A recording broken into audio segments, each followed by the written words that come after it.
supporting this motion 206. I call upon the government to support nuclear and other energies because we need this in the country. It also provides good jobs, training for young people, and it is a good industry to work in. It's a safe industry, so thank you very much. Thank you. Seconder.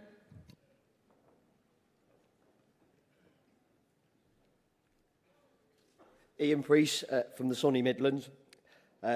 President, Congress, I'm proud to second this motion in full support of the development of the first UK prototype fusion power plant in the north of Nottinghamshire, the STEP project. This isn't just about science or innovation, although it's cutting edge and world leading. It's about people, about opportunity and about jobs.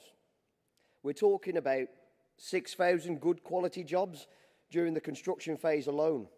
Thousands of families with renewed financial security in a region renewed for hope. As somebody who works every day in communities striving to improve lives, I know exactly what this impact of a scale of investment will do for that area. It means more opportunities for young people, reskilling older workers, and the supply chain opportunities for local business. This is a once-in-a-generation chance for GMB to be at the heart of a green industry revolution, shaping jobs that are not only sustainable for the planet, but sustainable for our community too. Let's not just welcome STEP, let's lead it. Let's ensure GMB are right there in the middle, representing, negotiating and protecting workers from day one. Thank you. Thank you, Ian. Mover of 209.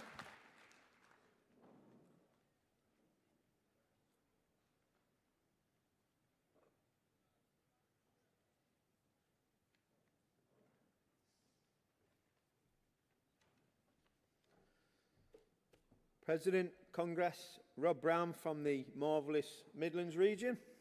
R36 JCB branch. Speak on the motion, hydrogen cell infrastructure. Hydrogen is set to be a mainstream fuel for heating, power generation, transport and chemical manufacturing.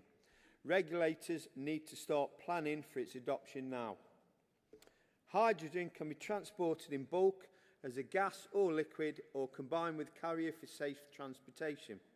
Hydrogen is going to be one of the most major fuels of the future. It is well known that hydrogen will help tackle climate change by meeting global targets to reduce carbon dioxide emissions.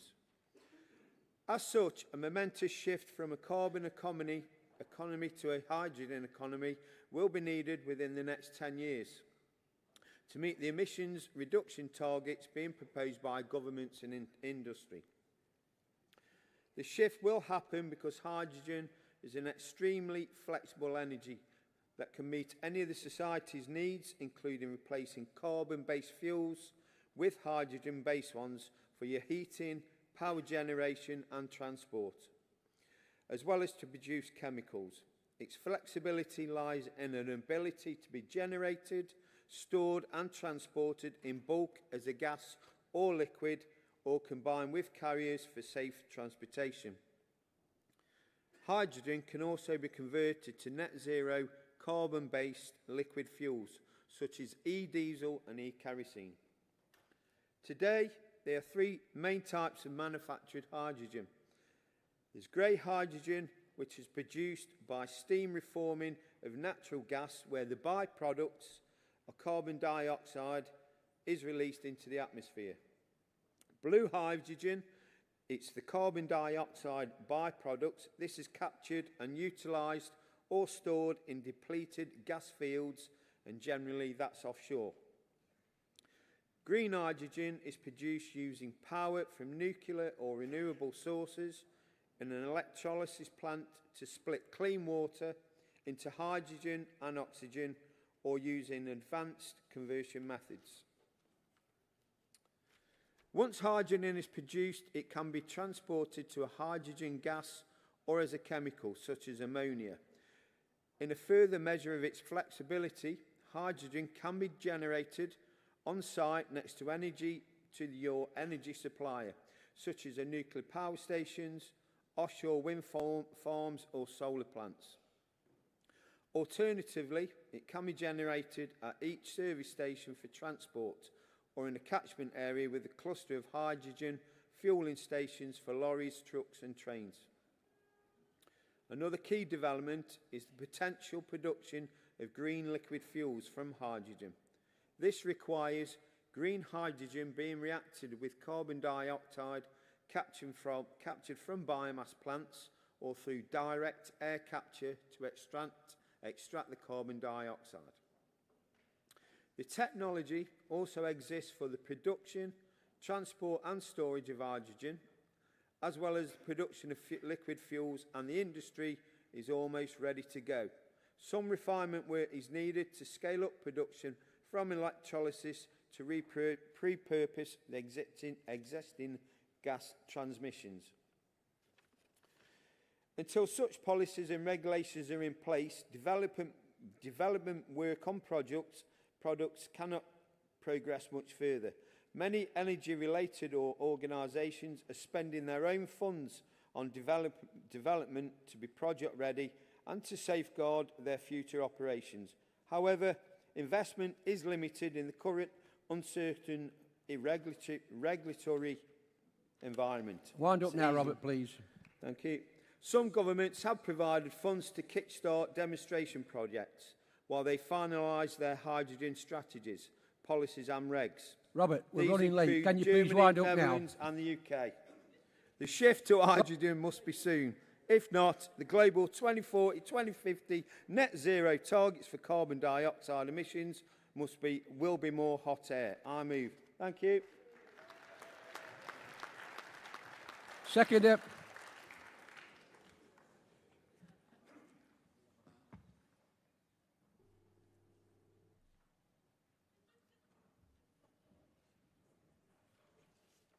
President, members of Congress, Kiefer Allen, Midland District, Midland Region, first on speaker.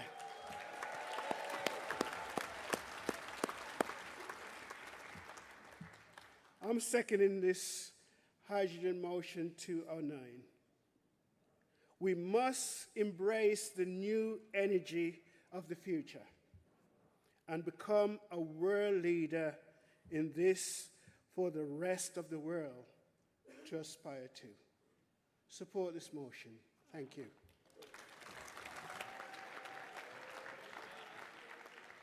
Thank you, colleague. Mother motion 211.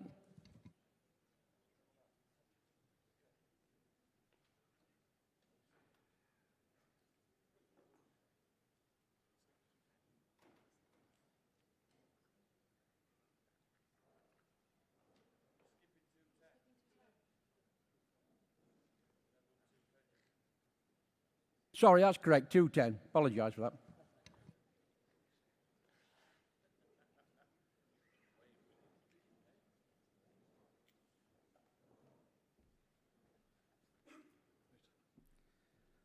Congress, Chair, James Tate, North Tyneside Council Branch. Standing to move motion 210, Green Infrastructure Projects, on behalf of our powerful and passionate North East Yorkshire and Humber region. Now, I know we are a long way down south, but I'm sure you will all have clocked that Tyneside is not in Humberside. So why am I up here from the North East speaking about the new mayor on the East Coast, 150 miles south of my home? Well, I'm here because there are many lessons to be learned about the destruction of our industrial heartlands from the North East, and Humberside deserves better than the systematic stripping of jobs that have devastated our communities for years. I'm born and bred in the industrial north, growing up near Ashington, a place once known as the largest mining village in the world. I have seen and felt the reality of what happens to communities that get left behind. Unfortunately, Humberside now has a reformed mayor, a mayor who says he stands for working people. Well, it's our job to get him to put his money where his mouth is if he wants to deliver for the region and to make the most of the opportunities that the green transition provides. Then he needs to make sure our investment money gets back into the workers' pockets through solid trade union agreements, so we can continue to fight to make work better and fairer for all.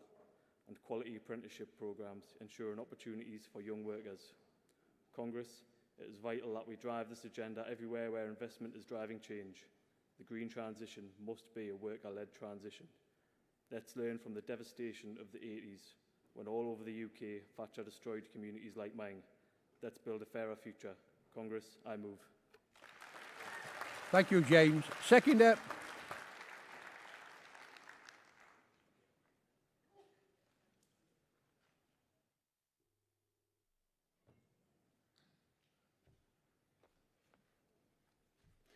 Hello. Good afternoon, President, Congress. I'm Ethan Cooper from the Doncaster Council and from the Yorkshire part, the proud part of being the big North East Yorkshire and Humber region.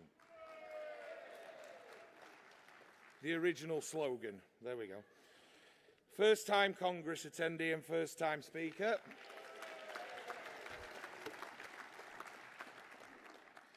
Doncaster is part of the old industrial heartlands that today feels left behind. Where our pits once stood is now swathes of corporate warehouses for the likes of Amazon and fast fashion companies. Over a generation, we've moved backwards in local working class jobs. Where Donny residents used to earn good money and in skilled unionised jobs, they are now forced to work for exploitative companies that pay a pittance and offer appalling terms and conditions. So where the government is investing, it is vital that the rewards are felt by the local community. That means using local workers, using UK-made materials and investing in apprenticeships and training to build a long-term local legacy and doing it all within trade union recognition agreements. Only this can serve the needs of today and tomorrow communities. And make no mistake, if we don't, the impact will be felt for years. Just look at Donny, where last month the Reform stormed to election, taking 37 of our council seats. That should be a wake-up call to politicians in all colours. Never let your communities down, they will punish you at the ballot box. So Congress, please support this motion. Make sure that investment in infrastructure means investment in our communities. I second. Thank you, colleague. Move of 211.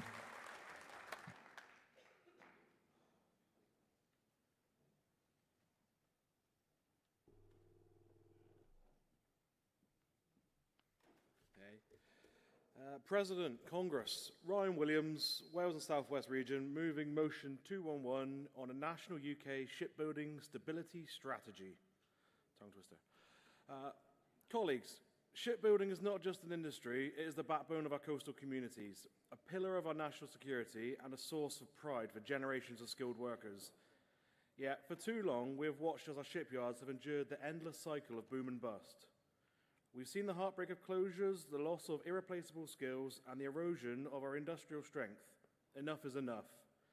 The National Shipbuilding Strategy, launched in 2017, promised a new dawn, but the reality is the industry still faces uncertainty.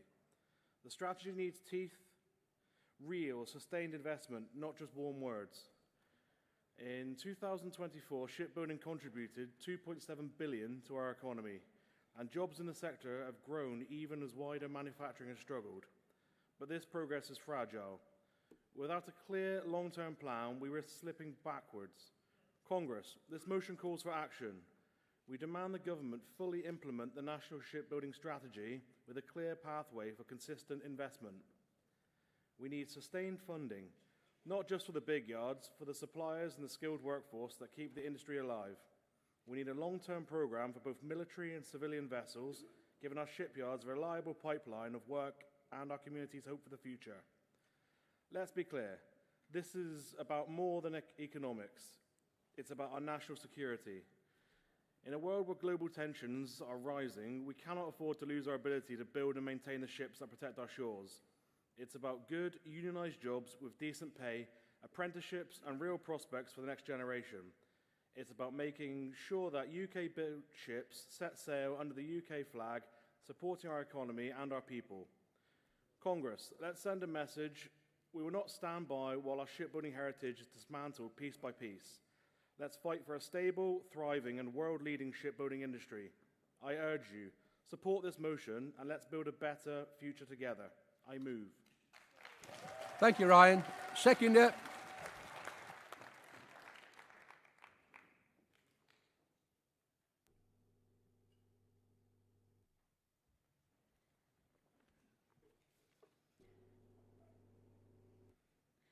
President, Congress, Emma Causer, Wales and South West Region, seconding motion 211. Colleagues, I'm proud to speak in support of this vital motion, a motion that goes to the very heart of our nation's industrial soul, the future of UK shipbuilding. For generations, shipbuilding has been more than just a trade in this country. It's been a symbol of our strength, our innovation and our shared pride. From the Clyde to the Tyne, from Barrow to Belfast and from Appledore to Devonport, we built the ships that built an empire, defended our shores and connected us to the world. But Congress, we know the truth. That proud legacy has been allowed to wither. Decades of short-term thinking, of political indifference and the curse of boom and bust have hollowed out this great industry. We've seen yards close, we've seen communities devastated, and we've seen generations of skilled workers cast aside, their potential wasted, their crafts forgotten. The National Shipbuilding Strategy, launched in 2017, promised a turning point, and while it spoke the right language, Congress, the delivery has been patchy at best. The instability remains, the vision has been blurred, and the long-term investment this industry so desperately needs has yet to be secured. That must change, and it must change now. This motion calls on the UK government to do what it should have done from the start, work with GMB and the industry to implement a real, lasting, properly funded strategy that restores shipbuilding to its rightful place in our economy and our national security. We demand a clear and consistent investment plan, not just lofty promises. An end to the destructive cycle of peak and troughs, a procurement pipeline that includes not just military vessels but civilian ones too, ferries, Coast Guard ships, research vessels, all built here in UK yards by UK workers. Decent pay, secure jobs and the skills programme to inspire a new generation of shipbuilders. And colleagues, a proud commitment that public money will be spent on British-built ships, strengthening our industrial base and our national resilience. Can you wind up now, please, Emma? Congress, this isn't just about steel and rivets, it's about the people who make our nation work, the welders, the designers and the apprentices. It's about giving our communities pride and purpose, and it's about ensuring that the UK never again has to rely on foreign yards for our defence and our future. Let us rebuild not only the ships, but the hope, the craft, the jobs and the security that come with them. Let us back this motion and build a shipbuilding legacy our children can be proud of. Please support this motion. Thank you.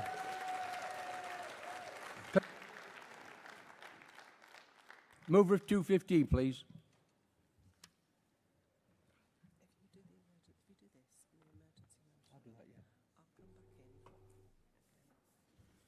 President, Congress, it's Nicola Howell from the Midlands region, moving motion 215, Let's Build Drones in Britain.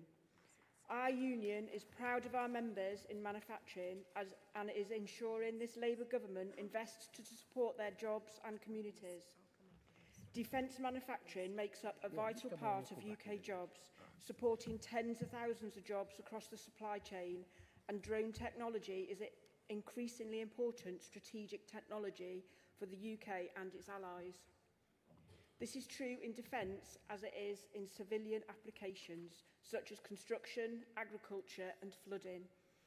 Drones have become indispensable in civil engineering, using them throughout design and build projects, from video reference at initial concept stage into 3D virtual reality models prior to construction. During construction stage, they are used to measure and monitor sites to track progress and provide quality assurance for the final as-built documentation. Our structures teams can visually survey bridges over waterways. In the old days, they would have to do it from a boat at a distance, with health and safety being an issue. Drones can get up real close to detect cracking or corrosion.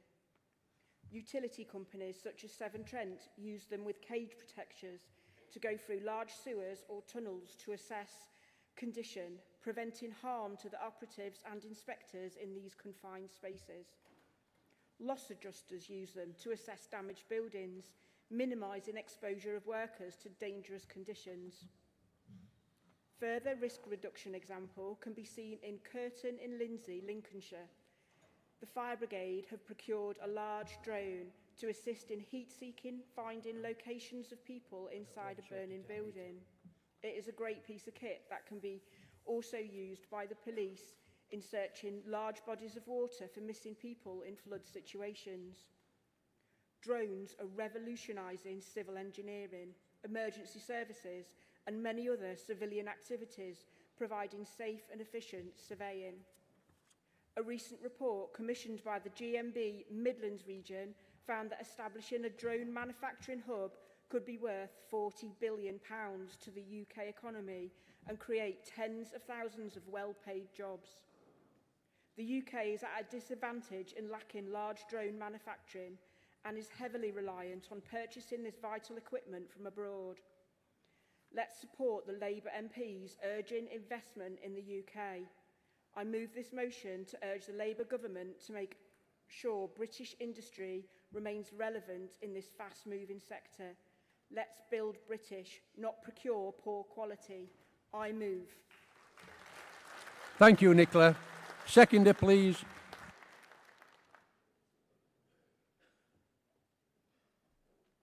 Hello again. Ian Priest from the Midlands. President, Congress, as we stand at a crossroads, one where Britain must choose to lead, not follow. Drone technology is no longer futuristic, it's vital in defence, disaster response, agriculture and much more. Drones are saving lives and reshaping industries. And yet, we're importing the future when we should be building it. This motion isn't just about drones, it's about British pride, British jobs and British potential.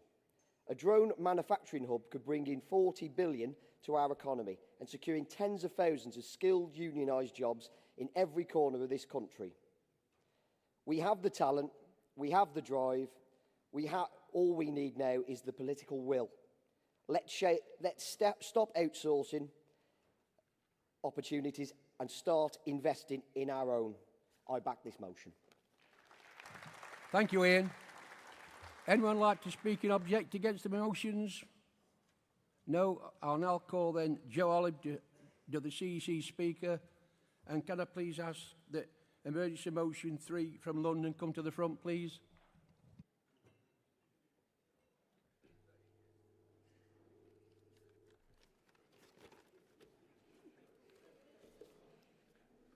President, Congress, Joe Olive, speaking on behalf of the CEC, responding to Motion 211.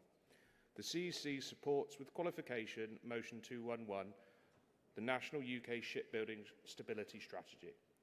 This is a welcome and timely reminder to Congress of the importance of the UK shipbuilding industry and the need for the development and implementation of strategic planning placed at the very heart of government. At the core of this project is prioritising our own industrial capacity and awarding of contracts to UK shipyards and manufacturers.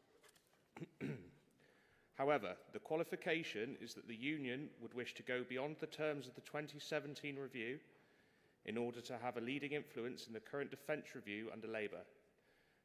This should look to redress the mothballing of the UK's amphibious landing ships, to increase capacity and size of the naval establishment, to expand the numerical strength of the naval establishment that currently stands at only 32,000 personnel and is inadequate to our military commitments. Further commissioning of support, survey, customs and Coast Guard vessels would also act to fill order books in between major refits, as well as greatly assisting with the safeguarding of our shores. This is a moment of enormous opportunity for our shipyards, and GMB needs to be ready to grasp it and push for the long-term strategic planning to govern and develop a national and world-class industry. Thank you. Thank you, Joe. Colleagues, the CEC are supporting motions 206, 209, 210 and 215. And does Wales and South Wales support the qualification of motion 211? Thank you. We'll now go to the vote. All those in favour of 206, please show. Any against? That's carried. All those in motion of 209, please show. Any against? That's carried. All those in favour of 210, please show. Any against? That's carried. All those in favour of motion 211, please show. Any against? That's carried. And all those in favour of motion 215, please show. Any against? That's carried. Could the emergency motion 3 now come to the rostrum, please? And the movers and seconders of 260, 263 and 266 come down to the front.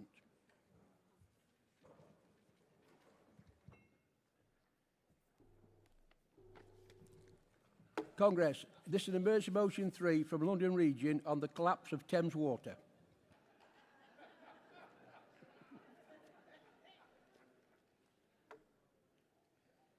Congress, President, brothers, sisters, Cliff Roney, London Region, E15, moving emergency motion, the collapse of Thames Water. As you can see, I'm dressed in a thief and a swags outfit. Where's me bag gone? The bag's there. Right, hold tight. Just so there's no confusion. There we go. Right. The UK's biggest water company, Thames Water, has been struggling with over £20 billion worth of debt and creaking infrastructure. Last month, MPs were told that at one point they had 5 weeks' worth of cash left before they went completely bust. In May, Ofwat fined them penalties totalling nearly £123 million, asking them not to take it out on the 16 million customers who already faced infrastructure bills increasing of at least £200 over 4 years. Despite our protests, we saw Thames Water receiving £3 billion in emergency bailout loans from creditors led by controversial US hedge fund Elliott Management and Silverpoint. At this point, bosses and CEOs were still getting bonuses until, at long last, the invisible man, Steve Reed, stepped in and announced that the failure would no longer be rewarded by banning bonuses. In April, US private equity firm KKR were chosen as the preferred bidder, offering £4 billion to take over Thames Water and rescue it from the brink of special measures. By the 3rd of June 2025, they pulled out of the deal, leaving a potential collapse of Thames Water and uncertainty for 8,000 jobs. We cannot wait for another private equity company to wade in. The GMB has learnt from bitter history that these companies and the multi-millionaire elite who run them are desperate to portray themselves as growers of jobs, innovation, vital to the well-being of the economy. But in reality, they are thieves! Thank you. We need to protect our customers as well as the environment, and we need to guarantee that jobs are not lost. Morale has been low for hundreds and hundreds of our members. They have been struggling to cope with fixing leaks and upgrading decaying infrastructure whilst facing abuse and criticism from the public. They need immediate assurances that they're not going to happen and they're going to safeguard their jobs, terms and conditions, and most of all, their pensions. The water sector and infrastructure needs stronger regulation, and the Independent Water Commission set up in 2024 confirmed that a fundamental reset was needed, and they published their interim findings on the 3rd of June. Sir Adrian Montague said he may have misspoken during an Environmental, Food and Rural Affairs Committee session with MPs when he said creditors insisted on the management retention plan that would put their bosses and make them receive upwards of 50% in bonuses. Well, that has now been banned. But the CEO, Chris Weston, is still going to receive £1 million without the bonuses. Thieves! Kia, it's time to stop kicking the can down the road, do your job, renationalise the water industry. 35 years of privatisation has decimated the water industry. Billions of pounds have been taken out by fat cat owners, huge payments and bonuses to CEOs. Congress, please get behind this motion to stop the thieves. Congress, I move. Thieves! Thieves! Thieves! Thank you, Cliff. Congress, the CEC are supporting this motion.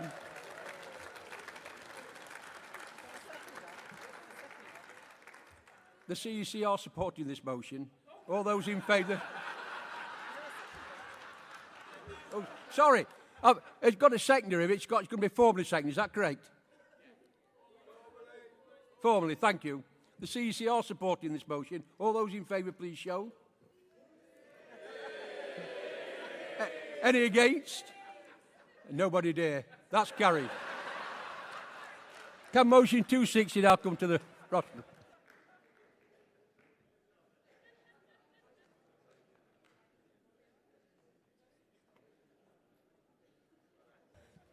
Just before you take the rostrum, can I make an announcement that motions 130, 131, 132, 133 and Composite 7 will move to tomorrow's agenda. So apologies if you were expecting to speak this afternoon. You've got a little bit more time to practice and make sure your speeches keep to time. So they'll be tomorrow. Congress President Andy Thompson, GMB Scotland, moving motion 260, wasteful water regulations. And just point out before I start, I'm following my colleague in the private size sector. I'm going to be speaking about some of the challenges in the public sector in Scotland. Scotland has 3 water regulators where we have a public service: the Water Industry Commission, SEPA for Environment and the Water Quality Regulator. Wasteful water regulations are those that are not delivered, cost a fortune for overpaid boffins to manage and don't actually achieve compliance with the regulations set out. The difference how management and workers are treated when things go wrong is stark. The Water Industry Commission in Scotland is a disgrace. Embarrassingly, it was discredited for excessive, lavish and unapproved expenditure spending. After an inquiry, the Commissioner was removed from office. However, he left with a handsome financial package that allegedly breached government guidelines. He would be forgiven for thinking it was hush money. We would say it's corruption. SEPA's job is to protect the environment. Well, sometimes they do. In England, we're aware of the pollution because you monitor it. In Scotland, we started monitoring it, so we don't know how bad the pollution actually is. SEPA was virtually paralysed a few years ago after its IT system was hacked, and they refused to pay a ransom, resulting in a data loss that led to a complete business shutdown. We would say that's incompetence. The Water Quality Regulator's job is to ensure water quality supports public health. Increasingly higher standards are imposed with no thought of the extreme demands imposed on our members. Corners are cut to achieve desired results. Water bosses and regulators are highly paid and unaccountable. There is no consultation with us about our members' concerns and how their actions affect us at work or our wider lives. There's a cosy relationship where academics and the high-paid elite skillfully collude to protect themselves from criticism, but they have no conscience about how the accountability is transferred to public sector workers. It's becoming clear the answer for management failures is to blame workers as scapegoats and allow manager exit strategies to accommodate their incompetence. What does it mean for GMB reps and members in Scotland? All regulation failures start an inquiry. Everyone is involved. It triggers panic and fear, disciplinary procedures, misconduct allegations with the potential for dismissal. A victimisation culture develops. Management abuse power and authority to protect themselves. Responsibility and blame is put on workers that are doing everything in their power to do their jobs under enormous pressure. The system is designed to protect and preserve management job security and careers and escape responsibility, and punish workers so that it can be reported back as the actions taken to address regulator concerns. The motion calls for actions. End Scottish Government pay strategy discriminating against one public sector worker against another, and allow fair pay. Allow full union inclusion at every consultation stage in all regulation matters that affect pay, job security, work-life balance and the future of our beloved public service. If you want regulatory efficiencies, our members can tell you how to achieve it. Create a multifunctional regulator that reduces senior management jobs and excessive pay by 2/3 and ensures directors and chief executives are responsible for the delivery of legal duties, and if they don't, they receive the consequences applied to workers, the sack. Congress, we are being charged for services by these alleged industry experts. They argue that we need to pay them the best or they will move on. The truth is, when management incompetence fails you, the regulators fine the water company and you pay the bill for all their incompetence twice. It's time government, which is ultimately the main regulator, concentrated on cutting preposterous costs at the high end, holding management to account, and to stop allowing the victimisation of workers for wasteful regulation failures. Prosecute the bosses, protect the workers. Congress, please support the motion. Thank you, Andy. Seconder.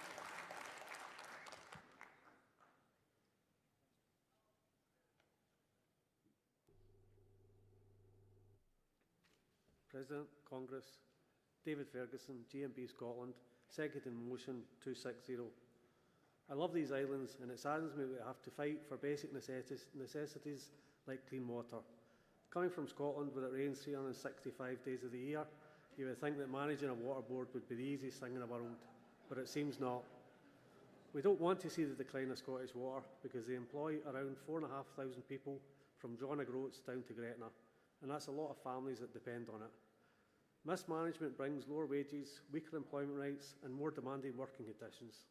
There is already a culture crept in where workers are blamed for any issues in the water quality or services, while senior management do the old slopey shoulder act while receiving large bonuses, all the while workers fight for cost of living pay rises. The public purse has also been wasted with top brass jetting around the world to lavish events as far away as New Zealand and attending Harvard University for training, while broken services and poor water quality attracts heavy fines from regulators. It's hard for us in Scotland to imagine having to be careful how much water we use when it rains every day, but now we hear they are putting water meters in houses in Dundee purely to say how much water we use and not for billing. Yeah, right. And let's not forget the quality of this water is vital to our whiskey industry. This is what keeps us going through the long cold winter months while we dream about global warming.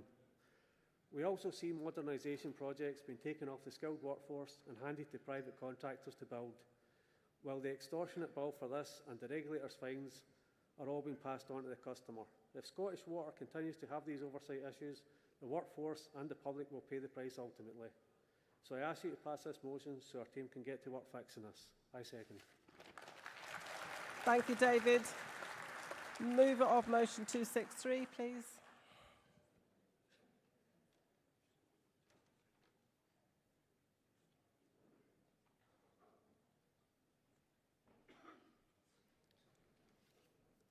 Hello, President, Congress. I'm Jamie Walker from the London region, and I'm moving 263, Just Transition.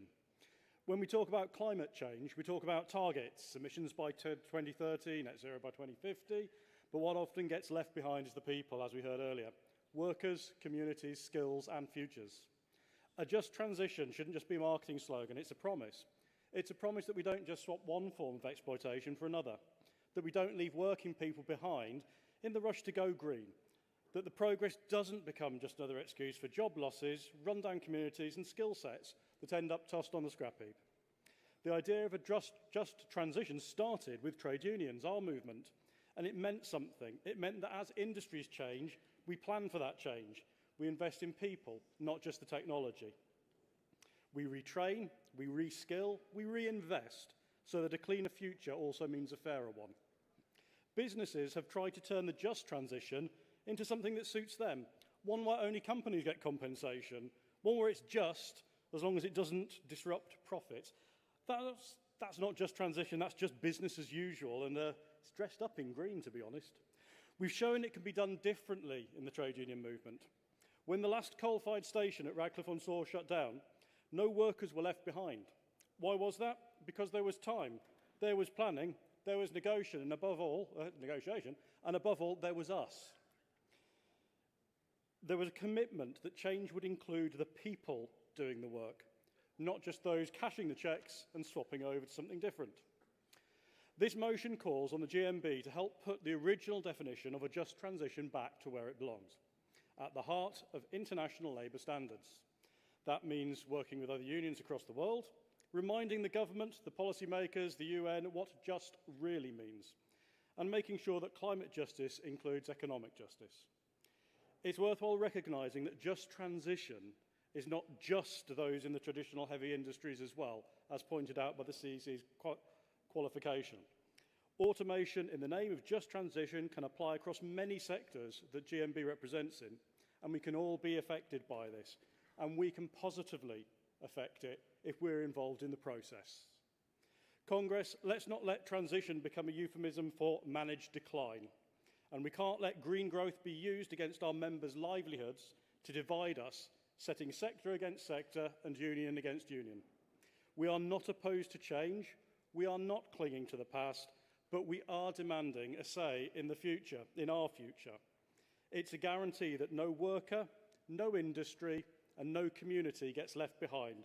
So please, Congress, support this motion. I move. Thanks, Jamie. Seconder. Formally, thank you. Thank you, that helps. Mover of motion 266.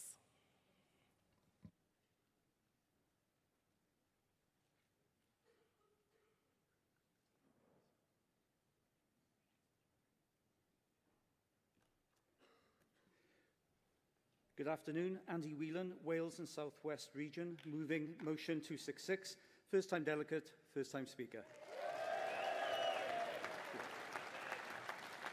President, Congress, I stand here today not just as a GMB representative, but as someone who has seen the heartbreak and devastation that flooding brings to working class families across our communities, and in particular, my community where I live.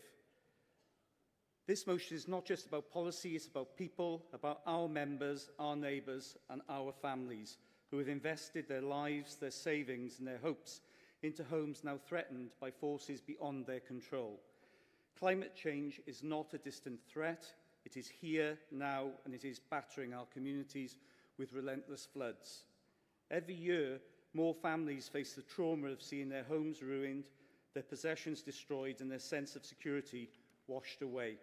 And yet, as the waters recede, the support dries up.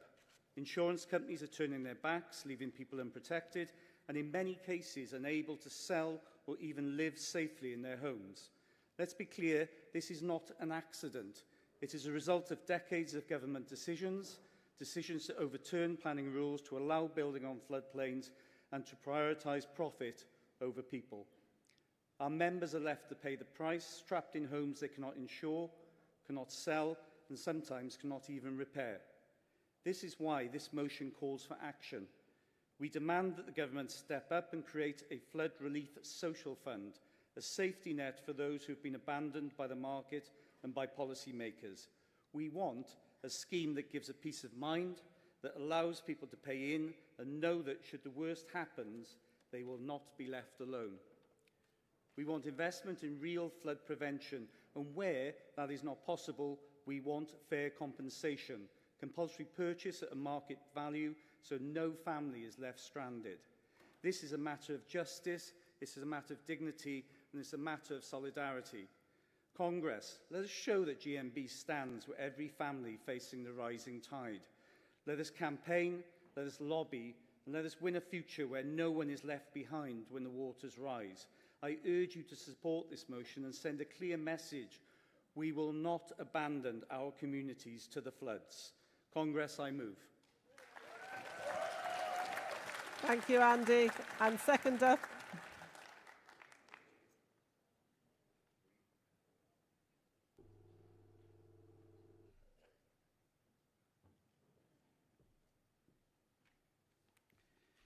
President, Congress, Mike Wilson, Wales and South West Region, seconding motion 266.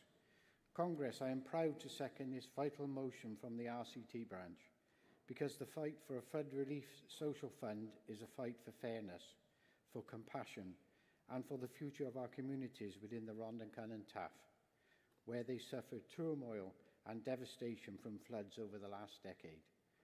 We have all seen the images, families wading through waterlogged streets, children's toys floating in ruined living rooms, cherished memories lost to mud and the muck. But what we don't always see is the aftermath, the anxiety, the sleepless nights, the financial ruin when the insurance is denied, and the crushing realization that your home, your sanctuary, has become a burden you cannot escape. This is not just a climate crisis, it is a social crisis. It is a crisis made worse by years of government inaction and short-term thinking. A flood relief social fund is not a handout, it is a lifeline. It is recognition that in a just society we look after each other when disaster strikes. It is a practical, humane response to a problem that will only get worse as a climate crisis deepens.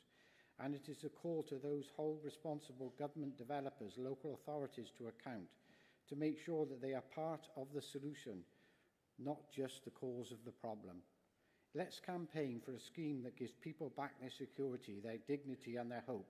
Let's demand investment in prevention and fair treatment for those who have already lost so much. Let's show that the GMB is not just a union for workplace, but a union for the whole community, Support this motion. Stand with our members. Stand with our communities. Together, we can make a difference. Well done, Mike. Thank you. Does anybody wish to speak in opposition to these motions? No? Can then I ask Dean Gilligan from the CC to respond, please?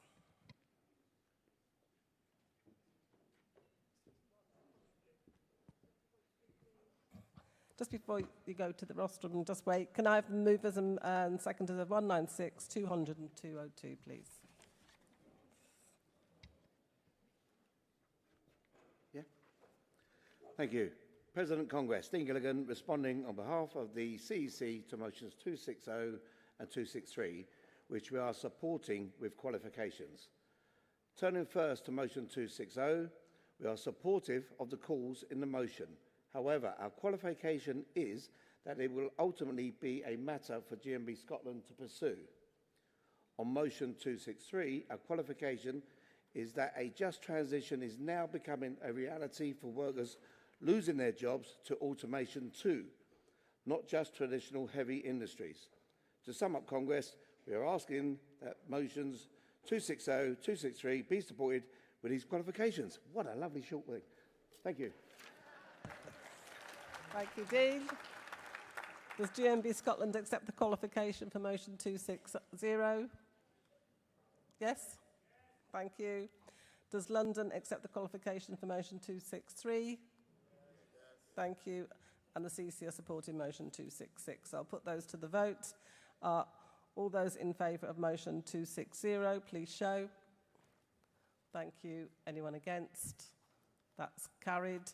All those in favour of motion 263, please show. Thank you. Anyone against? That's also carried. And all those in favour of motion 266, please show. Thank you. Anyone against? That's also carried. Thank you. We now move on to motions under Industrial and Economic Policy, Pay and Taxation. So could I have the mover of motion 196, please?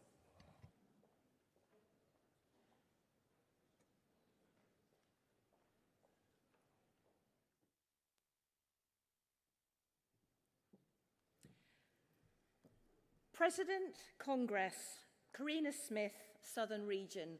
First time delegate, first time speaker.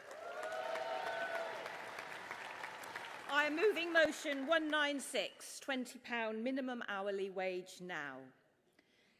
Congress, I would like you to listen very carefully to this statement.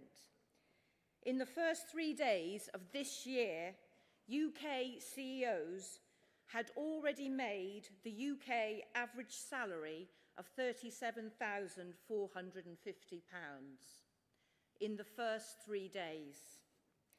This is not the minimum wage salary, but the average, which means already CEOs have record levels of pay, and yet they have the audacity to say that they are not paid enough compared to their US counterparts. These wealth inequalities have grown, particularly since COVID, with 5 of the world's richest men since 2022 doubling their wealth. These inequalities are causing huge societal fractions for the majority of working people in this country.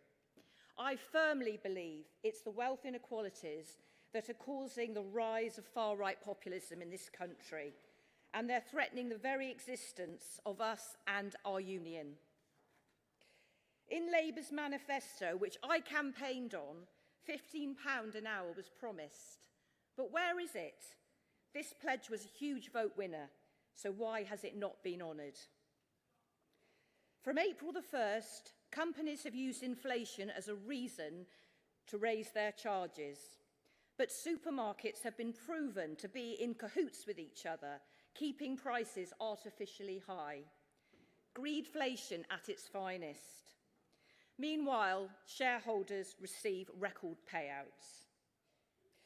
With the cost of living crisis and utility bills rising, 2.3 million people in this country are relying on 2,500 food banks, which is more than the 1,350 branches of McDonald's. Congress, how is it that we have professionals such as nurses using food banks to feed their families? People should not live to work, but live to thrive. Workers should not be dependent on charity shops whilst their corporate owners earn 55 times more than the very people that give them their profits. A decent quality of life will result in a happier and more productive and healthier society, which in turn will lead to less strain on the NHS and less on government having to top up low pay. £20 an hour is the minimum workers should receive to live with dignity, stability for themselves and their families. Let's tax wealth and not work. If we did this, we could afford to pay people a decent and fair wage for the toil that they undertake. Lastly, when 2 pints of beer are more than 1 hour's minimum wage, you know there's a problem. Congress, I urge you to support the motion for £20 minimum hourly wage now. I move. Well done, Karina. Seconder.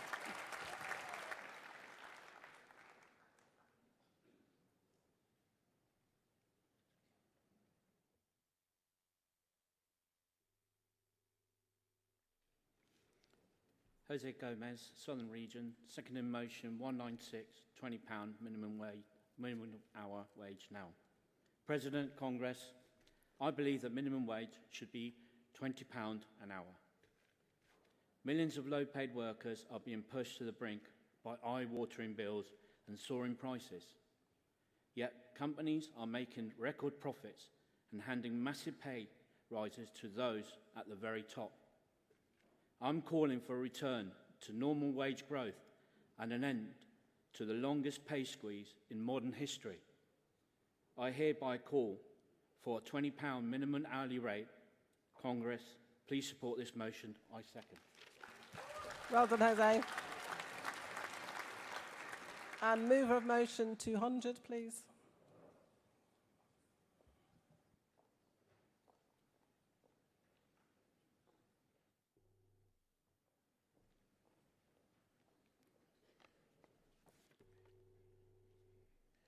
Good afternoon, President. Good afternoon, top table. Good afternoon, Congress. I'm back. Right. Beverley Gunn in London Region, second time at Congress, third time Speaker, moving motion 200. We know that childcare is an essential lifeline, allowing our members to maintain jobs, a source of income, and even a sense of self. The UK is the most expensive nation for childcare, not only in the EU, but most of the countries in the world. Our motion is about the government tax-free childcare scheme. To be eligible, working parents need to earn the national minimum wage and each need to earn less than $100,000 a year. So our motion asks for this to increase with inflation each year so less parents are penalised. But the name is misleading and probably partly responsible for the scheme having a low take-up.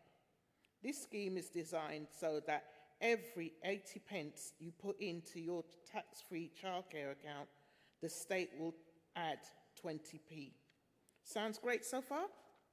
However, to benefit from this scheme, first, you need to open an online tax-free childcare account using the government gateway ID, which is rubbish.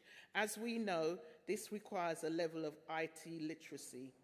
Secondly, there is a £500 quarterly cap, so parents can only get a maximum government top-up of £500 every 3 months, which could impact those with higher childcare bills. Thirdly, if you are already claiming universal credit, accessing this tax-free childcare scheme will stop all your benefits, not just the childcare part. Exactly.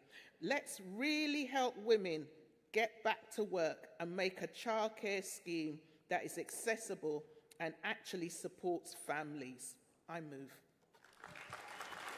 Well done, Bev. Thank you. Thank you. Seconder. formally? Thank you. And then mover of motion 202, please.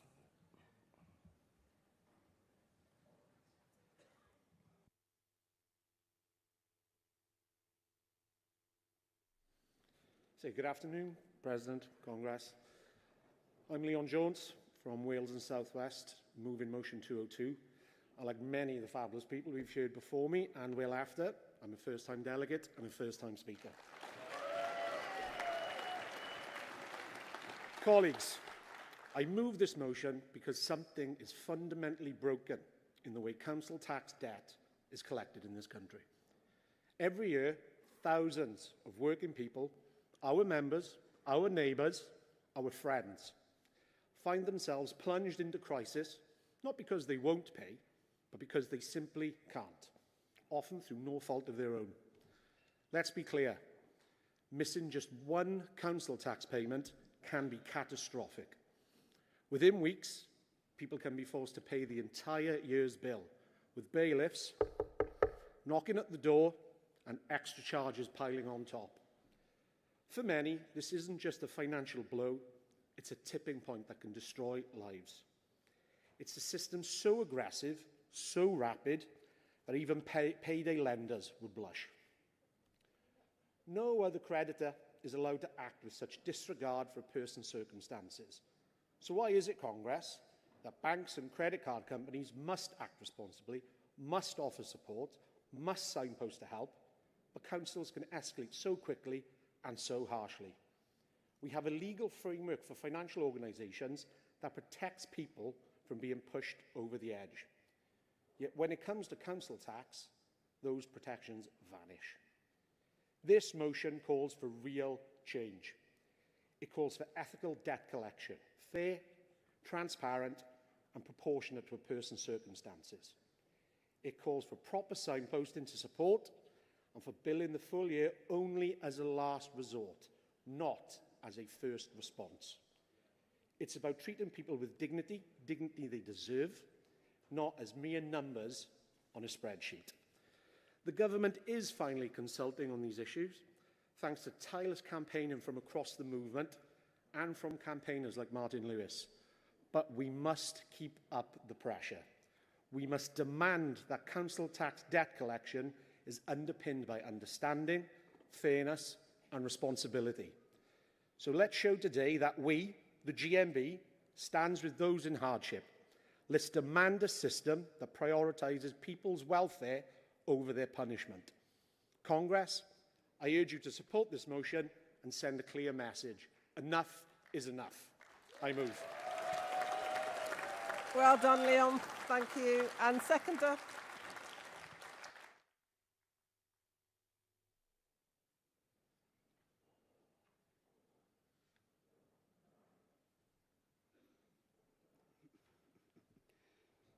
President, Congress, my name is Jason Follow. I'm also from Wales and South West region, seconding motion 202 on council tax debt.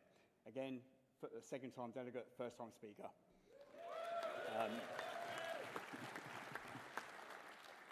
Congress, I'm seconding this motion because I've seen firsthand the devastation that council tax debt collection can cause.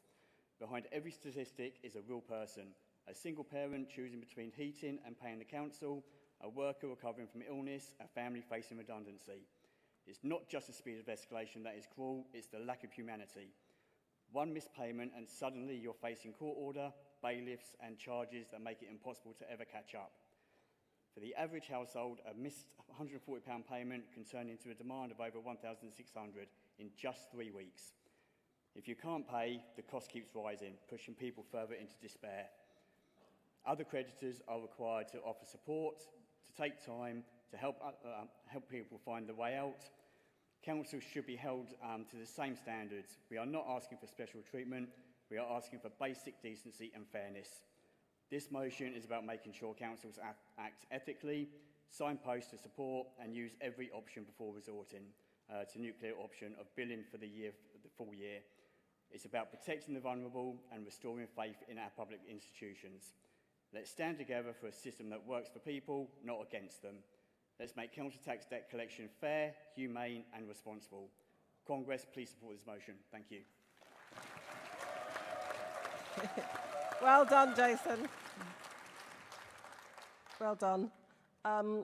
Anybody want to speak in opposition to these motions? No? Then can I ask Saeed Razad to come and speak on behalf of the CEC, please?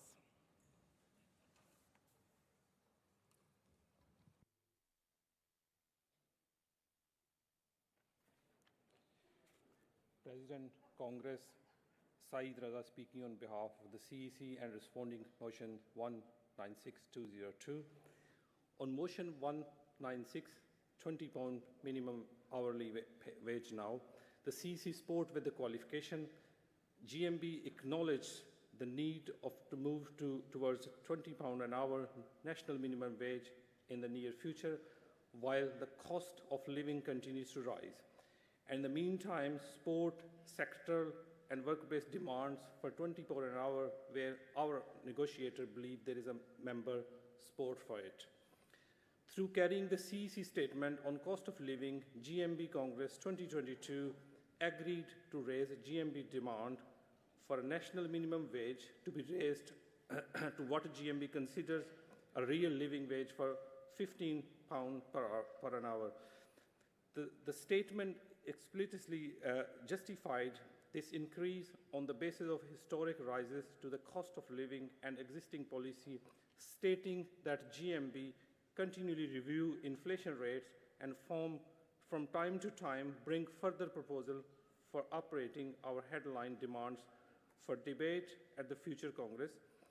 Latest estimates based on ONS inflation data on the changes to the retail prices index and OBR economic forecast project that £15 an hour in June 22 is worth £17.28 as of early 2025 and will be worth £20 by end of 2029.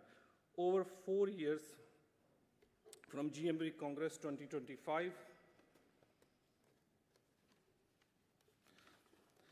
on motion 202, council tax debt, the CEC also support with qualification. The motion raises an important and concerning issue, and we note findings by the Money and Mental Health Policy Institute last year. More than 3 million people have council tax areas, particularly those more likely to be in lowest paid worker, such as those with mental health problems, younger people, and those from minority ethnic backgrounds. GMB recognizes that 14 years of central government austerity policies has left many councils and those paying council tax in a desperate financial situation. The CEC first qualification is to support the motion's call for reforming council tax debt collection in line with the GMB wider policy set out in the CEC special report on local government and austerity carried by Congress 2019. The report sets out GMB support for reforming the currently regressive structure of local government funding and to establish a system that is a fair, progressive, and redistributive for both local authorities and those struggling with the council tax debt. Secondly, GMB's ability to lobby central government on the issues will be limited. Our greatest ability to make difference on the issue is to continue organizing and campaigning for improved pay and conditions for the lowest paid worker. Thank you. Thank you, Saeed. Does Southern accept the qualification on motion 196? Yes. And does Wales and South West accept the qualification on motion 202? Thank you. I'll put those to the vote. All those in favour of motion 196, please show. Thank you. Anyone against? That's carried. All those in favour of motion 200 that the CEC are supported, all those in favour, please show. Thank you. Anyone against? That's carried. And motion 202, all those in favour, please show.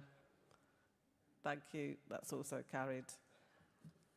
We continue with motions under pay and taxation, and can the movers of motion 201, 203 and 204 please be ready to speak? Or I should have asked them to come down earlier, but could you come down now? And please could mover of 201, come up to the rostrum, please.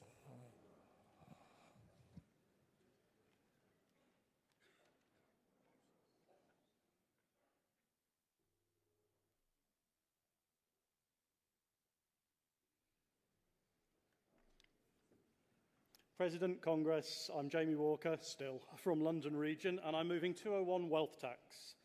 The growing inequality in our society when it comes to the rich getting richer, while the poorer have things snatched from them left and right, in terms of rising energy prices, rising food prices, rising everything, it's really starting to bite at all of our heels.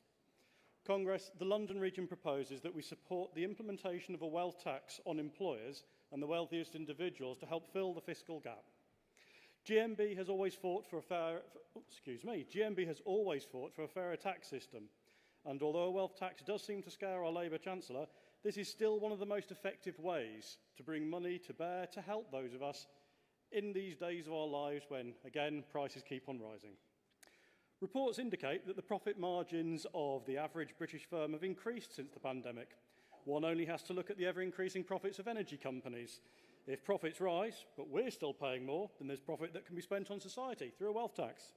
Meanwhile, working people are being asked to bear the brunt of economic recovery through measures like raising national insurance and cutting essential benefits such as the winter fuel allowance. It's important to note that wealth taxes are not unprecedented. Countries like Norway, Spain and Switzerland have implemented different versions of wealth taxation, and an amount that's drawn from those companies and individuals that are benefiting from the current conditions there is not seen as a punishment on them from doing well, but it's an acknowledgement that their money can do even more for all of us. And who can argue with that? I'm actually asking the question, who can argue with that? We know they're going to, but that's actually not the point. The region acknowledges the CEC's qualification on the motion that a 1% wealth tax should not be the sole solution. Indeed, there are various methods to implement wealth taxation, and a comprehensive approach should be considered by Congress. I'm happy that our motion should not focus on a specific rate, but about initiating a national conversation on taxing extreme wealth to rebuild our public services and to invest in our nation's future to benefit the GMB's members, workers and the public. By supporting this motion, we affirm our commitment to a fairer tax system that ensures the wealthy contribute their fair share. Let's leverage our union's influence to advocate for policies that promote economic justice and improve the lives of workers across the UK. Congress, I move. Thank you, Jamie. Seconder.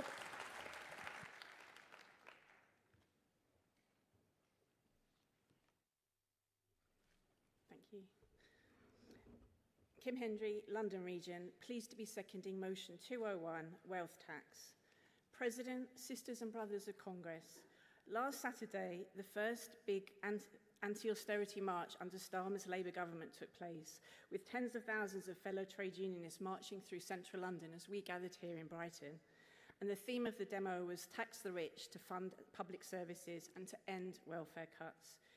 Since Starmer's Labour Party won power last year, they've talked a lot about the spending crisis they've inherited, the black hole in public finances, why they have to stick to the fiscal rules, parroting the language of neoliberalism and of the capitalist ruling class that got us into this mess in the first place. They told us sternly of tough choices that they need to make as a result. But as delegates have said all week so far, all these tough choices involve a tax on the working class and the poor and the most vulnerable. Labour's first budget last October showed whose side Starmer and Reeves are on, introducing a new round of austerity in all but name. And since then, they've cut the winter fuel allowance, partly reinstated in a U-turn today, refused to remove the two-child benefit cap, huge cuts to disability benefits, boasted the number of migrants they've deported, and much more. And they're punching down and they're making the working class pay. And at the same time, they refuse to introduce a wealth tax or make any attempt to transfer the wealth that has been built up, stolen, as pointed out earlier, by the privileged few in our society, back to us, the workers who create that wealth. Britain in 25 is a country with obscene extremes of wealth and poverty. It's the misery that reform feeds on and exploits. The richest 1% own more wealth than 70%, 48 million of us in our society. The Sunday Times Rich List shows that the wealth of the richest 350 people stands at 772.8 billion. Compare that to the black hole that Labour say they inherited, which is just 22 billion. So let's tax the rich. Let's take the wealth, I'm going to finish, let's take the wealth and power out of the hands of the super rich, and let's reject Labour's politics of austerity and division. Let's please support this motion. I second. Well done, Kim. Thank you. Mover of motion 203, please.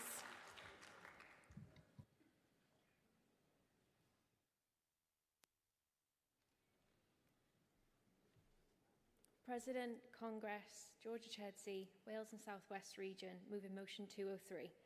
Congress, I speak today not just to propose this motion, but to ignite a spark for fairness, for justice, and for a Britain that truly belongs to us all. Let's be honest, the duchies of Cornwall and Lancaster are relics of a bygone age. For centuries, these vast estates, spanning a third of our country, have been shielded by privilege, immune from the taxes that every working person in this hall pays without question. While our members struggle to pay their bills and while public services are stretched to breaking point, these royal assets quietly generate tens of millions in private profit every year, untouched by the rules that bind the rest of us. Is it right that in 2025, the King and the Prince of Wales enjoy these exceptional privileges, collecting rents, charging fees and dodging taxes, while our communities face food banks and austerity? Is it right that death duties, which every grieving family must face, simply don't apply to the duchies? Congress, enough is enough. It's time to bring these assets into public ownership. It's time to end the era of easy money for the few and start building a future where our country's wealth is shared by the many. This is not just about pounds and pence, it's about principle. It's about holding power to account and demanding that those at the very top play by the same rules as the rest of us. Let's launch a campaign that brings our movement together, GMB, our affiliates, the TUC and others standing shoulder to shoulder to demand real change. Let's lobby this government and any government to end royal exemptions and reclaim these assets for the public good. Let's pass this motion and lead the fight for a fairer, more equal country. I move. Thank you. Thank you, Georgia. Seconder.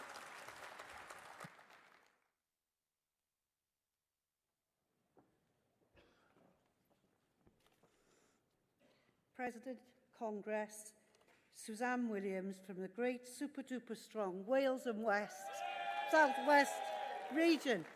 Congress, I want to speak not just as a trade unionist, but as a parent, a neighbour and a citizen who believe in justice. We all know what's at stake. Every day, our members work hard, pay their taxes and contribute to the fabric of our society. Yet, while we are all tightening our belts, the duchies of Lancaster and Cornwall have quietly amassed fortunes, shielded from scrutiny, untouched by the taxman and free from the burdens the rest of us bear. This isn't just about money, it's about the values that we hold dear: fairness, transparency and accountability. It's about saying loud and clear that no one, no matter how blue their blood, should be above the law. It's about making sure that the immense wealth generated from these lands is used for the benefit of everyone, not just a privileged few. Imagine what we could do if these assets were brought into public ownership. Imagine the schools, the hospitals, the social care we could fund. Imagine the hope we could bring to communities that have been left behind for too long. This motion is not about envy, it's about justice. It's about ending a system that's rigged in favour of a few and building a future that works for all. So let's stand together, let's demand that the King and the Prince of Wales pay their fair share. Let's call for a realignment of royal assets and a real alignment that puts people before privilege. Congress, let's make history. I second. Well done, Suzanne. Well done. Mover of motion 204.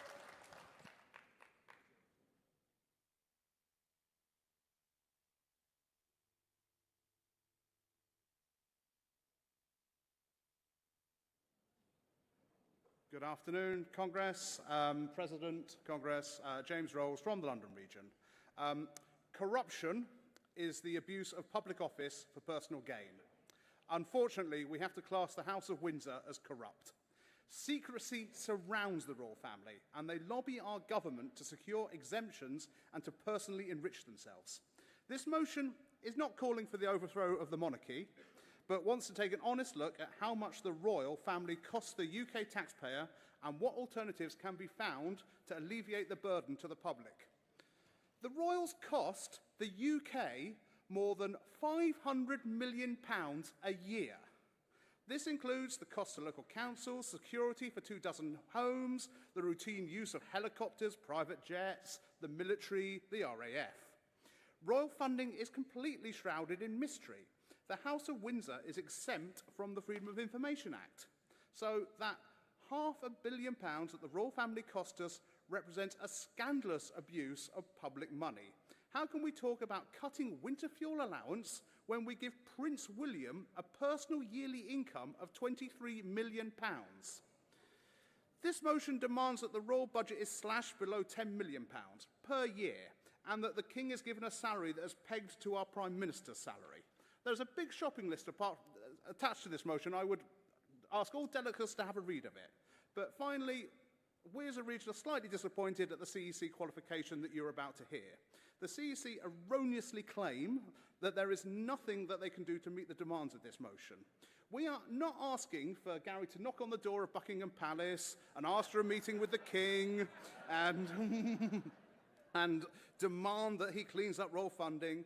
We're just asking, to acknowledge this issue so we can sign open letters to the press, we can support resolutions at the TUC, we can stand together with our affiliate unions and assist each other. So please support and don't let the Cavaliers over here get their way. Okay? Thank you. Bye.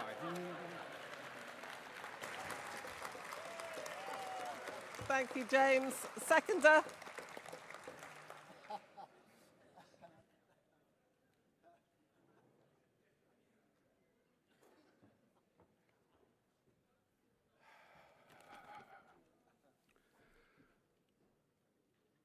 Simon Rush, London Region, President, comrades, seconding motion 204.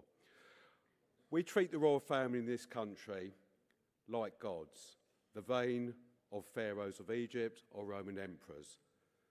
Conference, they are not gods. They are made up of flesh and blood, just like us, but they expect us, the workers of this country, to subsidise their upkeep.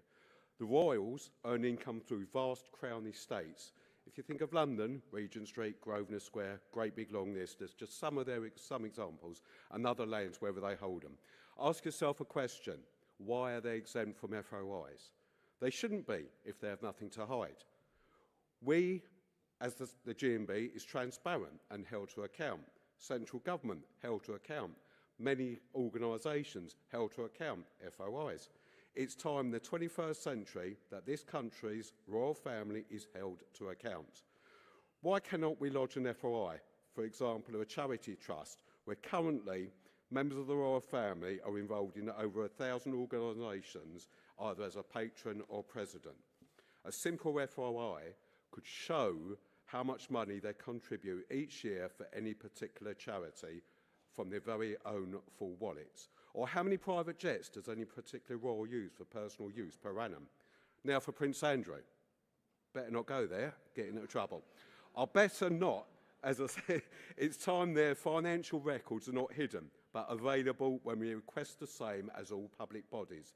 I call them public bodies as they receive income from us. That makes them a public body in my book. However, they are not a nationalised industry, but a group that expects us to contribute to their luxury lifestyles. We know some royals from the past have had interesting links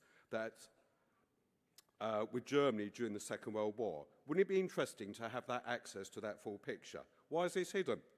If you agree with this and back the removal of the sovereign grant, why as taxpayers we contribute to the upkeep of their many homes, please vote in favour of this motion. Thank you, comrades. Well done. You just finished in time before I was going to ask you to wind up. Thank you. Anybody want to speak in opposition to? Yep, we've got opposition speaker. Come make clearly which motion you're... No, no, we don't. We don't have that reaction. People are allowed to... Don't, please don't. I know, all right, we are allowed to have opposition to debate. Hi, Phil, oh, didn't reckon, yeah. Phil Harris from Rotherham, part of the great North East Yorkshire and Humberside region. Thank you, Madam President, Congress. I think it might be, well, I know it is difficult to get up here in a room like this and support the Royals. But my argument is more nuanced. My argument is about keeping all industries going. Royal assets from the Duchy of Cornwall, Lancaster, the Sandringham estate, Balmoral, etc., are all part of the nature and makeup of our country. We shouldn't be taking them into public ownership. Otherwise, we're at risk.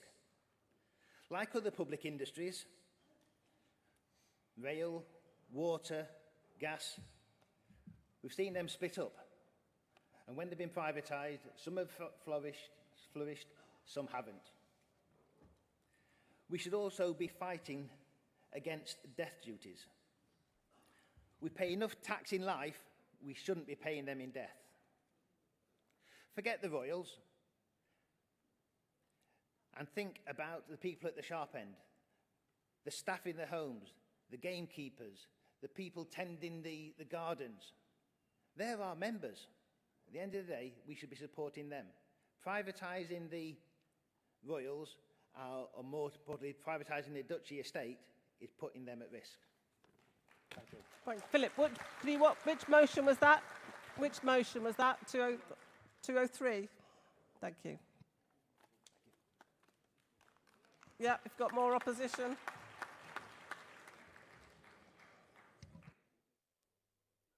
Andy Newman, Southern Region, speaking against motions 203 and 204. Comrades, it's quite interesting, isn't it, that when I moved the discussion earlier about assisted dying, one of the, I think the strongest arguments that CEC put forward was this is a very controversial view that a lot of our members would disagree with and would think that it was something that the union shouldn't be taking a position on. Now, the last time we did a survey of our membership about their views on the royal family was when there was a confidential survey that was done when Sir Paul Kenny got his well-deserved knighthood, and it showed that something like 95% of GMB members support the royal family.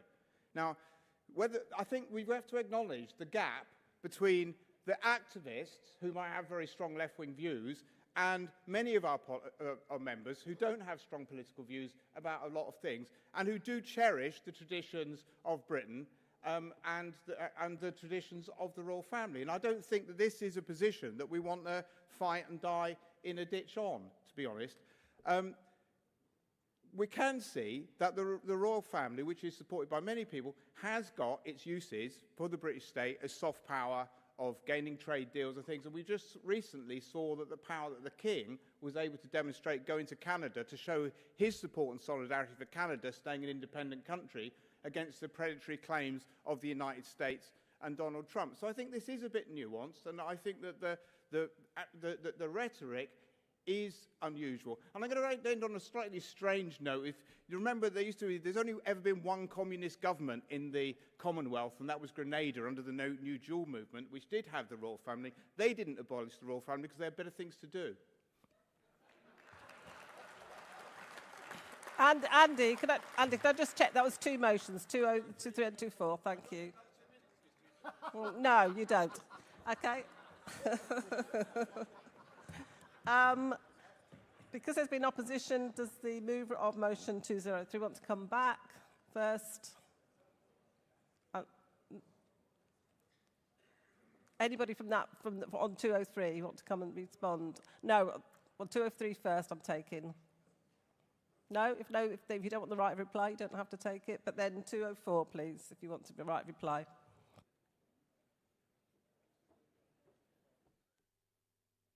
Thank you for that very robust comment back. I mean, look, I get it. We don't want to abolish the royal family, and we understand our members don't want to abolish the royal family, but we've got to make it transparent. If we've got to have these leeches at the top, then, you know, we've got to make it transparent. I mean, I will give you an example. I mean, in the Republic of Ireland, they have a head of state who's elected.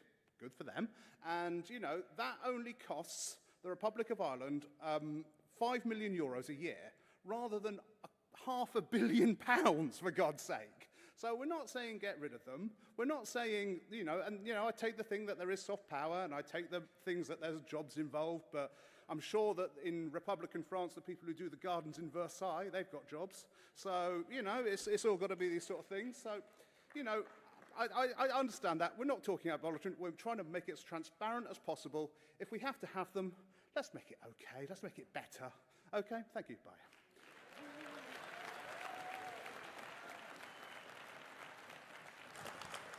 You want your right of reply? That's fine. Come up.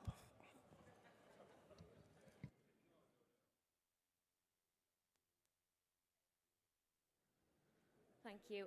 Just wanted to echo what my colleague said. It's about public funding for the public, and that money going back into the things that are important for people like us, not the people at the top. So thank you for listening. Thank you.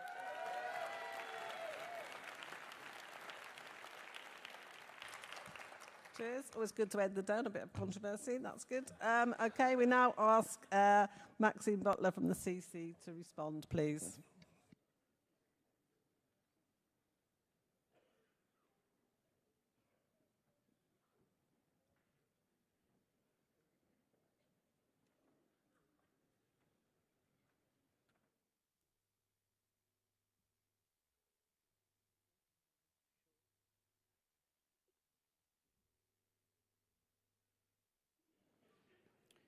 President, Congress, Maxine Butler speaking on behalf of the CEC and responding to motions 201, 203 and 204. Don't shout at me. On motion 201, wealth tax, the CEC supports with qualification. GMB continues to fight for a fairer tax system in a society that still rewards wealth more than work. We recognise that in the absence of the wealth tax, the rich are getting richer, whilst workers have continued to be forced to tighten their belts. Motion 153, Congress 2016. Must urgently be a national conversation on taxing the extremes of wealth to rebuild our public services and invest in building new infrastructure, as the Labour government plans a decade of national renewal. The CEC's qualification is that while GMB supports a wealth tax on the richest 1%, as the motion proposes, this will be one of many options available to the government for taxing wealth, which will need to be explored in more detail.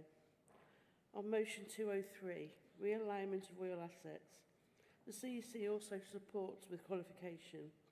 The CEC recognises the broad aim of the motion, which is to achieve more accountability and fairness regarding the royal family's assets and public funding of the monarchy by ensuring they are not exempt from paying the same tax liabilities as everyone else. The CEC's qualification is that any GMB campaign on this issue would have very limited influence, but if an appropriate opportunity arises, we can raise this with the relevant government department. Lastly, on motion 204, reforming royal funding, London region, the CEC also supports with qualification. GMB policy has historically recognised the strong views amongst our members on both sides regarding the abolition of the monarchy, and in the current economic climate, campaigning for its abolition would not be the best use of GMB resources or time. Motion 128, Congress 2010. That being said, the motion calls for an accountable head of state, not the abolition of the current one. It will be out of step with GMB's own democratic purpose and vision set out in our rule book to not support the principle of a more accountable head of state, both politically and in terms of public funding. Therefore, the CEC is supporting this broad aim of the motion, with the qualification that any GMB campaigning on this issue would have very limited influence. Thank you. Thank you, Maxine. Does London accept the qualification on motion 201? Does London accept the qualification on 204? And does Wales South West accept the qualification on motion 203? Thank you. Congress, the CC are supporting all these motions with the qualification that you've just heard. So all those in favour of motion 201, please show. Any against? That's carried.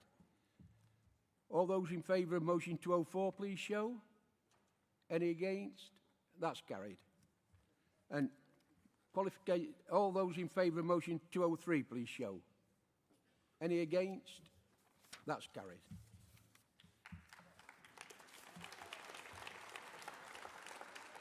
Conference. The SOC Chair, Karen Dudley, will now advise on the protocols for the election schedule for tomorrow. Please listen carefully.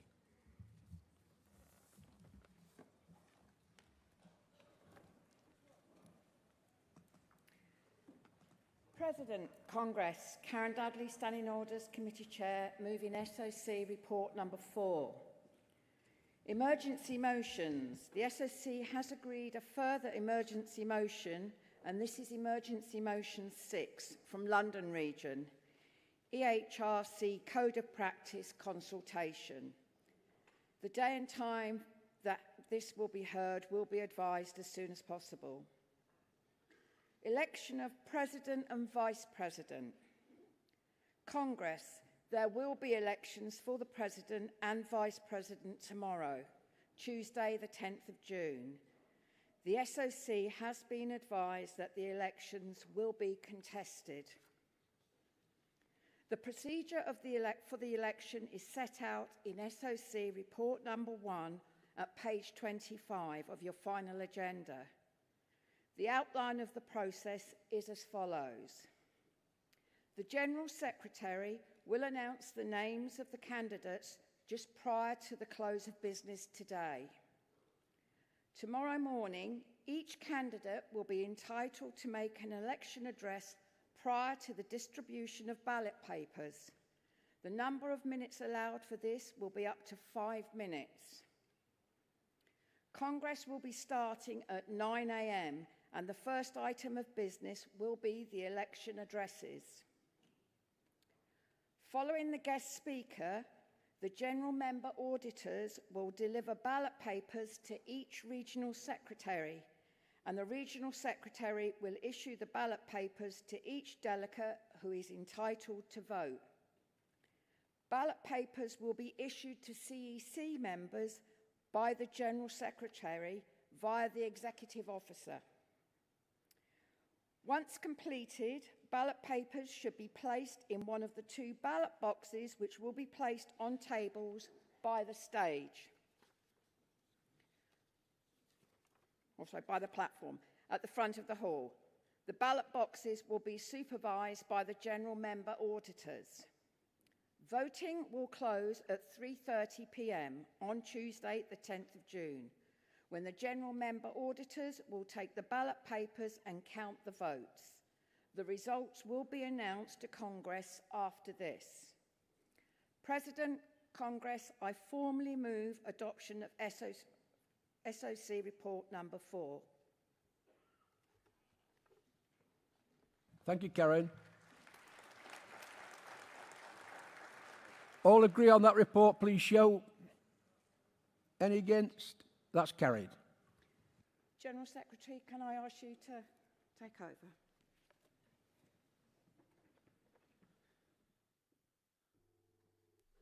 Thank you, Karen. I will now read the names for both the election of President and Vice President. Candidates for President first in alphabetical order.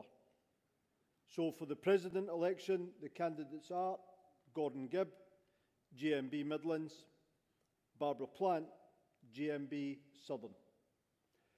For Vice President election, the candidates are as follows: Tracy Ashton, GMB Midlands, Kevin Buchanan, GMB Scotland, Sonia Davis, GMB Southern, Dave Douglas, GMB North East Yorkshire and Humber, Kevin Jones, GMB Wales and South West. The ballot paper tomorrow will have 2 candidates on the President ballot paper and 5 candidates on the Vice President ballot paper. Thank you.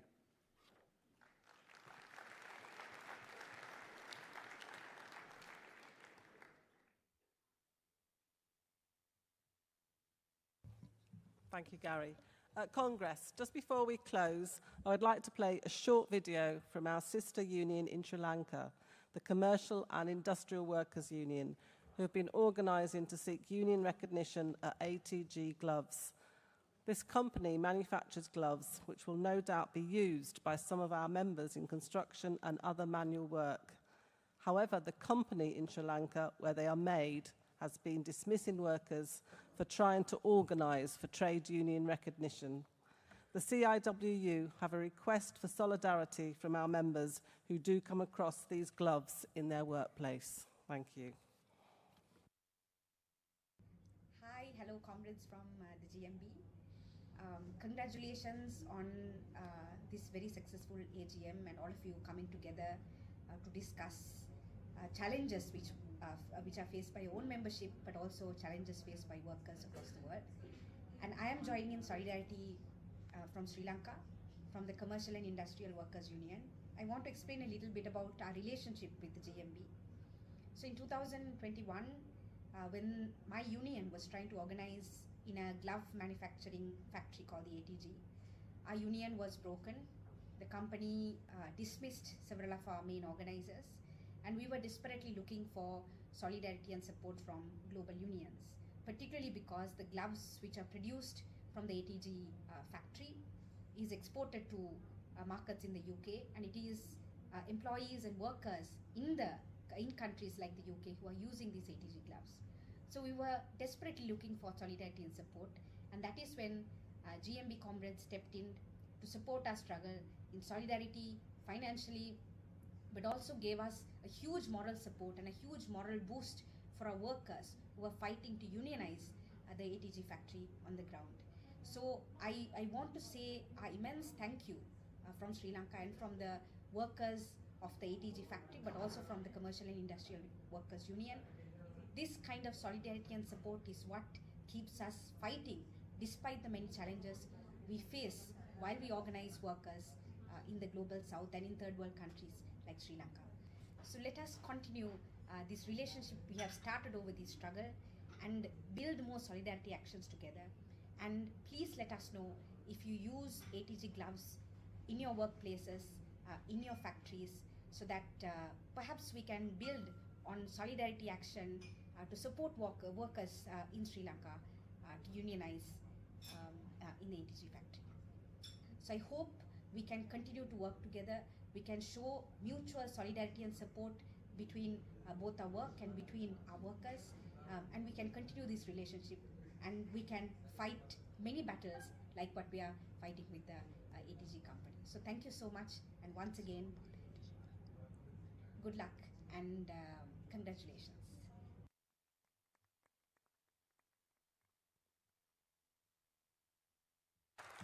Another example of why international solidarity is so important. I've just got 4 announcements before the end of Congress today. One from the RMA stall. The frog is won by Yvonne Thomas, Midlands region, and his name was Charlie. So please, and they made £30 on that. So please, could you collect Yvonne that from the RMA stall? If you've got cans, if you're buying cans or you've got cans, just save the ring pull. And there's a box apparently on the GMB table at the back. If you put them in there, they will be used to fundraise for guide dogs. So the more we can collect, that would be really helpful. And also there's been, somebody's reported they've lost a black tote bag with white picture on it, but it does contain a GMB laptop with colourful stickers and Congress papers, so please look out for it, and if you find it, hand it into reception. And lastly, Congress does start at 9 o'clock. You might want to get here early because there will be a bag search, because we do have a political speaker tomorrow, so it might take a bit longer to get into Congress. So enjoy your evening and see you tomorrow morning. Thank you.